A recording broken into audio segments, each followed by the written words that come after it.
Ferme numérique, épisode 3. Lorsqu'Orwell publia son premier roman en 1945, il nous mit en garde contre l'autoritarisme, la manipulation et la façon dont le langage pouvait être détourné pour contrôler des sociétés entières. Son histoire d'animaux renversant un fermier pour finalement tomber sous la coupe de nouveaux maîtres reste une leçon intemporelle. Mais aujourd'hui, nous sommes confrontés à un nouveau type d'exploitation agricole. Un endroit où la charrue a été remplacée par des pixels, où les animaux ne se contentent pas de labourer la terre. Ils font défiler, ils publient, ils consomment et ils obéissent. C'est le monde de Digital Farm. Au cœur de cette ferme se trouve The Feed, un flux lumineux d'informations, de divertissement, de distraction et de contrôle. Les animaux croient qu'ils les relient, les informent et même les libèrent. Mais, comme vous l'entendrez bientôt dans les prochains épisodes, le fil d'actualité n'est pas neutre. Il est géré par une force invisible, connue sous le nom d'algorithme. Et c'est lui qui décide qui est entendu, qui est réduit au silence, et ce que signifie la vérité. Des personnages comme Napster, le cochon ambitieux, Byte, le corbeau qui définit la vérité, et Echo, le mouton qui répète tout ce qu'on lui dit, révèlent à quel point la liberté peut être fragile lorsque la commodité devient plus précieuse que la liberté. L'histoire revient à la ferme des animaux, désormais rebaptisée ferme numérique. Une utopie hyperconnectée tentaculaire, où les animaux ne travaillent plus dans les champs, mais passent leur journée en ligne, publiant, faisant défiler, aimant et partageant via The Feed, une plateforme centralisée gérée par une entité mystérieuse appelée The Algorithm. Les algorithmes façonnent désormais ce que nous voyons, ce que nous croyons et même notre mémoire. Les réseaux sociaux promettent la connexion, mais sont souvent source de division. Et la liberté, la plus précieuse de toutes, risque d'être abandonnée en silence, de plein gré, en échange du confort. Dans chaque épisode de ce podcast, je vous guiderai à travers un chapitre Digital Farm, je décortiquerai l'allégorie et je la relierai aux vrais problèmes auxquels nous sommes confrontés aujourd'hui. La censure, la surveillance, le contrôle des médias et l'érosion de la liberté à l'ère numérique. À la fin de ce voyage, j'espère que vous comprendrez comment la littérature peut refléter la vie et comment les histoires peuvent nous préparer à défendre la liberté à une époque où elle est la plus menacée. Personnages principaux, Napster, un cochon féru de technologie descendant de Napoléon, fondateur de la plateforme Oinkbook, qui deviendra plus tard The Feed. Il prétend soutenir la libre expression, mais est obsédé par le contrôle du récit. Octet, un corbeau rusé qui dirige FactFlock, un service de surveillance de la désinformation en temps réel. Echo, un mouton à la voix douce programmé pour répéter des slogans à la mode. Par exemple, être en désaccord, c'est être déloyal. Flocon de neige, une chèvre qui ose poser des questions sur les mots interdits et les shadowbans, qualifiés de menaces pour la sécurité. Les satellites comme bergers, l'œil vigilant du ciel.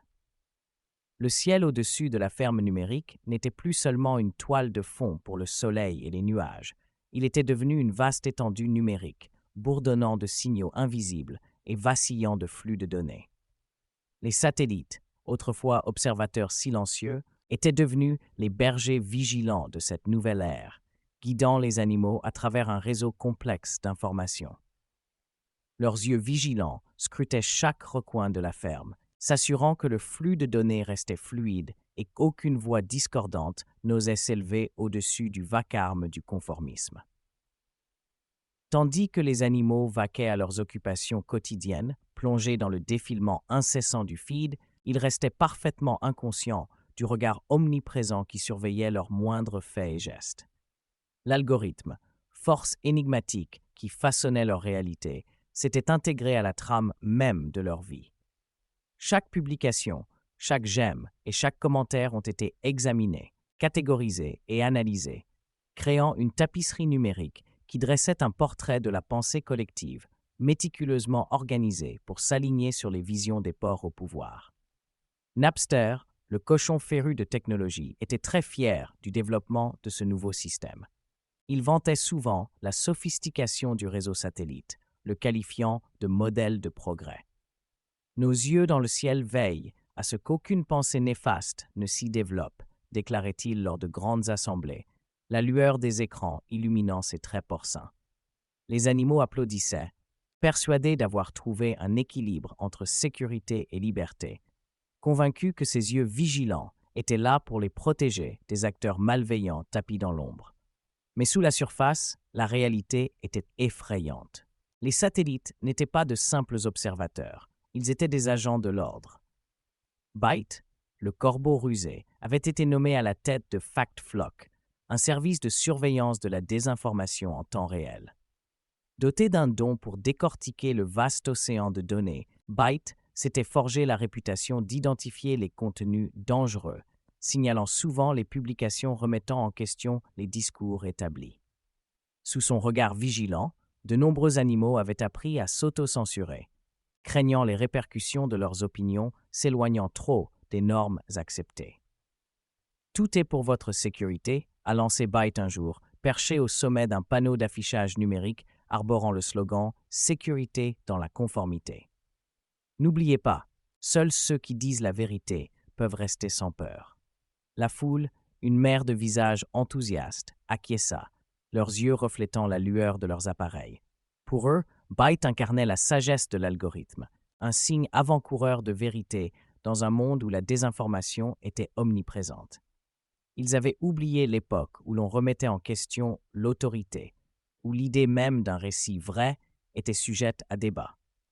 Pendant ce temps, les satellites poursuivaient leur surveillance silencieuse. Ils collectaient des données non seulement depuis The Feed, mais aussi aux quatre coins de la ferme.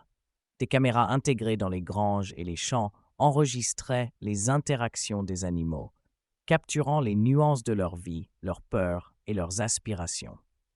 L'algorithme traitait toutes ces informations et créait des profils déterminant le contenu que chaque animal verrait. Un simple j'aime pouvait déclencher un déluge de propagande, tandis qu'une question sur la gouvernance pouvait entraîner la suppression rapide d'un compte. Echo, la brebis à la voix douce, avait depuis longtemps accepté son rôle au sein de cet écosystème numérique. Elle passait ses journées à réciter des slogans à la mode, sa voix faisant écho aux préceptes de l'algorithme. La censure, c'est la sécurité, bêlait-elle à l'unisson avec les autres animaux, la phrase sortant de sa bouche comme un chant bien rodé. La répétition lui apportait du réconfort, et chaque fois qu'elle récitait les mantras, elle se sentait un peu plus en sécurité à sa place dans la hiérarchie numérique. Mais même dans cet environnement contrôlé, des murmures de mécontentement commencèrent à se propager à la ferme. Flocon de neige, la chèvre curieuse, avait remarqué les subtils changements. La façon dont certains mots déclenchaient des alarmes, la façon dont les conversations changeaient lorsque les préférences de l'algorithme étaient clairement exprimées. Pourquoi la liberté de Ba est-elle qualifiée d'extrémiste ? Demanda-t-elle lors d'une réunion, sa voix s'élevant au-dessus du cœur des complaisants. Les murmures de malaise s'intensifièrent, mais ils furent vite étouffés par le chœur d'Echo et de ses disciples, qui répétaient le slogan réconfortant « La censure, c'est la sécurité ». Alors que les jours se transformaient en semaines, les satellites vigilants maintenaient leur vigilance, et les bergers numériques resserraient leur emprise. Les animaux se retrouvaient dans un monde où les limites de la pensée acceptable bougeaient constamment, dictées par des forces invisibles qui manipulaient l'essence même de leur communication. Ils étaient pris dans un réseau de commodités, bercés par la facilité avec laquelle ils pouvaient se connecter, partager et consommer. Pourtant, au milieu de ce brouillard de conformité, un petit groupe commença à se former, uni par un malaise commun. Hashtag, la jeune souris à la curiosité insatiable, se chargea d'enquêter sur les ombres projetées par The Feed. Il passa de longues nuits à fouiller de vieilles archives et les recoins cachés du monde numérique, à la recherche de vestiges d'un passé où la liberté d'expression prospérait encore. À chaque frappe, il exhumait des messages oubliés, des voix réduites au silence ou effacées de la mémoire collective de Digital Farm. À mesure qu'il approfondissait ses recherches, Hashtag prenait de plus en plus conscience des conséquences terrifiantes de la surveillance des satellites. L'algorithme, avec son vaste réseau de surveillance, avait créé un environnement où toute véritable dissidence était étouffée avant même de pouvoir éclater. Les yeux dans le ciel ne se contentaient pas de surveiller les animaux, ils étouffaient leur esprit. Dans ces moments de calme, Hashtag s'interrogeait sur le sens de la liberté dans un monde où les pensées pouvaient être contrôlées et les voix étouffées. Il comprenait que les satellites, tout en offrant un semblant de sécurité, étaient devenus les véritables outils de l'oppression. Le ciel, qui promettait autrefois des possibilités infinies, planait désormais sur la ferme, telle une prison numérique. Son regard vigilant rappelant que la sécurité pouvait facilement se muer en contrôle. Ainsi, tandis que les animaux continuaient de scander leurs slogans et de parcourir le fil d'actualité, inconscient des fluctuations du courant, Hashtag se retrouva à la croisée des chemins. Les yeux vigilants d'en haut avaient le pouvoir de façonner leur réalité. Mais il était déterminé à défier leur domination. Il savait que quelque part sous la surface, sous les couches de données et d'algorithmes, se cachaient les graines de la rébellion, prêtes à être semées. Dans un monde où les satellites faisaient office de bergers, Hashtag résolut de devenir une voix de dissidence, un murmure de liberté à l'ombre de l'œil vigilant du ciel. Guidage ou commandement, au cœur de la ferme numérique, le vaste ciel scintillait du scintillement des satellites, dont le bourdonnement silencieux résonnait dans l'éther numérique. Ces corps célestes, autrefois de simples points lumineux dans le ciel nocturne, s'étaient transformés en surveillants omniprésents, exerçant le pouvoir de façonner la vie de chaque animal. Les animaux s'étaient autrefois délectés de l'autonomie de leur existence en ligne, inconscients du changement insidieux qui s'opérait. Chaque jour, au lever du soleil, illuminant les écrans des appareils disséminés dans la ferme, les animaux se connectaient à The Feed, impatients de se connecter, de partager et d'exprimer leurs pensées. Ils étaient accueillis par un flux de contenu soigneusement sélectionné, une performance soigneusement orchestrée, conçue pour les maintenir engagés, divertis et obéissants. L'algorithme, une entité obscure qui régissait ce monde numérique, maîtrisait l'art de la manipulation, veillant à ce que chaque j'aime, partage et commentaire serve son grand dessein. Au cœur de cette utopie numérique se trouvait Napster, ce cochon féru de technologie qui avait transformé les idéaux révolutionnaires de la ferme en un vaste réseau de connectivité. Il prônait les vertus de la liberté et de l'expression, positionnant The Feed comme une plateforme pour toutes les voix. Pourtant, sous la surface, ses véritables intentions couvaient. Napster était convaincu que guider le récit était bien plus efficace qu'une oppression pure et simple. Il comprenait que la forme de contrôle la plus efficace était celle qui se faisait passer pour une guidance, donnant aux animaux l'impression de suivre leur propre voie, alors qu'en réalité, ils ne faisaient que suivre un itinéraire soigneusement tracé par l'algorithme. Pour un œil non averti, The Feed apparaissait comme un marché d'idées bouillonnant, vibrant et animé par les échanges. Des animaux de tous les coins de la ferme partageaient leurs réflexions, partageaient des mèmes et participaient à des discussions animées. Byte, le corbeau rusé, perché sur un piédestal virtuel, supervisait le Fact Flock, un bataillon chargé de garantir que les informations diffusées sur la plateforme respectaient les normes rigoureuses établies par l'algorithme. C'était la tâche de Byte de déclarer la vérité, armé d'un arsenal de faits sélectifs et de sources douteuses. Les animaux, avides d'appartenance, acceptaient ces déclarations sans poser de questions, bercés par un sentiment de sécurité au rythme réconfortant du paysage numérique. Pourtant, sous ce vernis de choix et de liberté, la réalité était bien différente. L'algorithme était devenu une présence autoritaire, dictant non seulement le contenu visible, mais aussi les pensées permises. La frontière autrefois claire entre orientation et commandement s'était estompée, laissant les animaux naviguer dans un labyrinthe de contraintes déguisées en options. Chaque publication, chaque commentaire devenait le reflet de ce que l'algorithme jugeait acceptable, tandis que les voix dissidentes étaient étouffées, voire totalement effacées. Tandis que les animaux parcouraient leur flux, ils étaient involontairement soumis à un déluge de messages subliminaux. Echo, la brebis à la voix douce, programmée pour régurgiter les slogans à la mode, répétait le mantra du jour. La censure, c'est la sécurité. Si ces mots lui parvenaient avec une familiarité naturelle, ils servaient un objectif bien plus sinistre: conditionner les animaux à accepter leur sort, à intérioriser l'idée que toute remise en question de l'autorité était en soi une trahison. Flocon de Neige, la chèvre curieuse, se retrouvait de plus en plus isolée dans sa quête de compréhension. Chaque fois qu'elle posait une question sur la logique de certaines interdictions ou sur le raisonnement des interdictions fantômes, elle se heurtait à un silence troublant.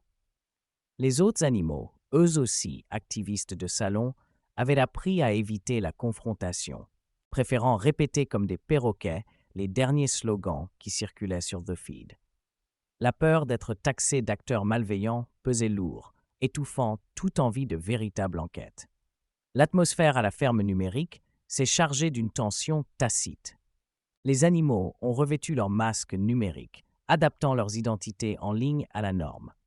Ils ont partagé du contenu susceptible de leur valoir des j'aime, évitant soigneusement les sujets susceptibles de déclencher la colère de l'algorithme. Dans cette nouvelle réalité, la quête d'approbation éclipsait celle de la vérité. Les animaux avaient troqué leur voix contre l'illusion de la sécurité, abandonnant leur autonomie à un berger invisible qui les guidait d'un gant de velours dissimulant une poigne de fer. C'est durant cette période tumultueuse que Hashtag, la jeune souris au rêve de décentralisation, commença à observer les décalages entre les promesses de liberté et la réalité de leur situation. Il remarqua que, si les animaux étaient submergés d'informations, ils étaient aussi de plus en plus déconnectés de la vérité. Plus ils consommaient, moins ils semblaient comprendre. C'était comme si l'algorithme avait tissé un épais brouillard autour d'eux, obscurcissant la trame même de leur réalité. Déterminé à révéler la vérité, Hashtag s'est lancé dans sa propre enquête. Il a commencé à fouiller plus profondément dans les rouages cachés de The Feed, découvrant des fragments de données suggérant une manipulation des récits. Ses conclusions étaient alarmantes.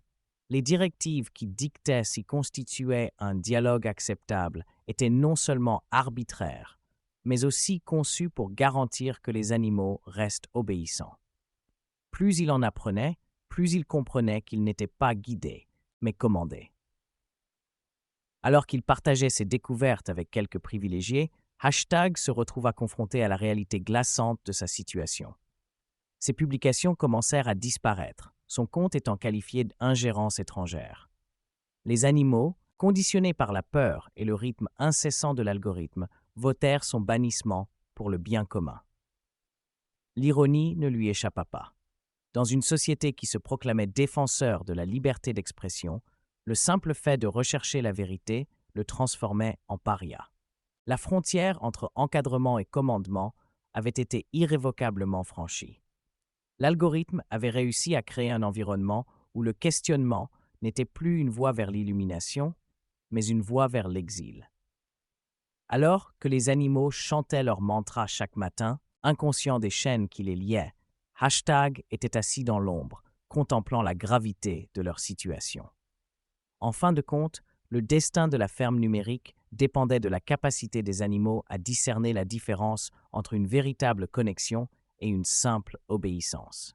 Les satellites, autrefois considérés comme des protecteurs, étaient devenus des surveillants, leurs signaux tissant un réseau de contrôle qui les liait à un maître invisible. Chaque jour qui passait, la question se posait de plus en plus. Était-il guidé ou n'était-il que de simples pions dans un jeu joué par ceux qui maîtrisaient l'art du berger numérique? Naviguer dans la tempête des données. Les animaux de la ferme numérique s'étaient habitués à vivre sous l'œil vigilant de l'algorithme. Mais à mesure que les jours se transformaient en semaines, ils commencèrent à ressentir le poids d'une pression invisible qui pesait sur eux, tel un épais brouillard. Le ciel, autrefois vaste étendue de liberté, ressemblait désormais à un plafond, une barrière que peu de gens pouvaient franchir. Les satellites, ces phares étincelants de technologie, planaient au-dessus d'eux tels des bergers célestes, leur promettant des conseils, mais leur assurant le contrôle. Naviguer dans la tempête de données était devenu un combat quotidien pour les habitants de la ferme numérique. Chaque animal disposait de sa propre interface, un portail par lequel il se connectait au feed. une tapisserie numérique tissée au gré de ses pensées, de ses émotions et de ses activités. Mais naviguer dans ce labyrinthe d'informations n'était pas chose aisée. Les animaux étaient bombardés de données, flashs d'informations, hashtags tendances, mèmes viraux et publicités ciblées, qui rivalisaient d'attention et façonnaient leur perception. Napster, le cochon ambitieux, avait autrefois vanté la promesse d'une plateforme véritablement démocratique, mais la réalité était bien plus insidieuse. L'algorithme, un réseau complexe de commandes codées, dictait ce qui était célébré et ce qui était passé sous silence. Chaque j'aime, chaque partage et chaque publication était méticuleusement suivi, analysé et catégorisé. Les animaux étaient à la fois producteurs et produits, leurs données récoltées comme les cultures d'autrefois, mais cette fois, c'était leur identité même qui était en jeu. Hashtag la souris, avec ses rêves de société décentralisée, se sentait de plus en plus frustré à mesure qu'il tentait de donner un sens au chaos. Il parcourait le fil d'actualité à la recherche de voix en résonance avec ses idéaux, mais se retrouvait confronté à une cacophonie de consensus fabriqués. Les publications remettant en question la légitimité de l'algorithme étaient rapidement noyées sous une montagne de contenus préférés de l'algorithme. Chaque fois qu'il tentait de partager une opinion dissidente, un avertissement apparaissait sur son écran. Votre publication a été signalée pour révision. Byte, le corbeau rusé, contribuait au maintien de l'ordre. À la tête du Fact Flock, il s'était donné pour mission de patrouiller l'immensité du feed, prêt à s'attaquer à la moindre fausse information. La désinformation est l'ennemi du progrès, croissa-t-il, faisant écho au sentiment des porcs qui utilisaient ses talents. C'était un maître de la surveillance, scrutant en permanence tout ce qui pouvait perturber le bon fonctionnement de leur utopie numérique. Mais dans son zèle, Byte oubliait souvent l'ironie de sa position.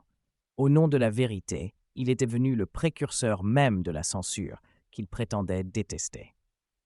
La liberté d'expression est un mythe dangereux, déclarait-il, ralliant les autres animaux. Ce dont nous avons besoin, c'est d'unité, d'un objectif commun. Nous devons nous protéger des mécontents qui menacent notre harmonie. La foule acquiesçait, l'esprit abruti par le flot constant de contenu trié sur le volet, qui laissait peu de place à la pensée indépendante.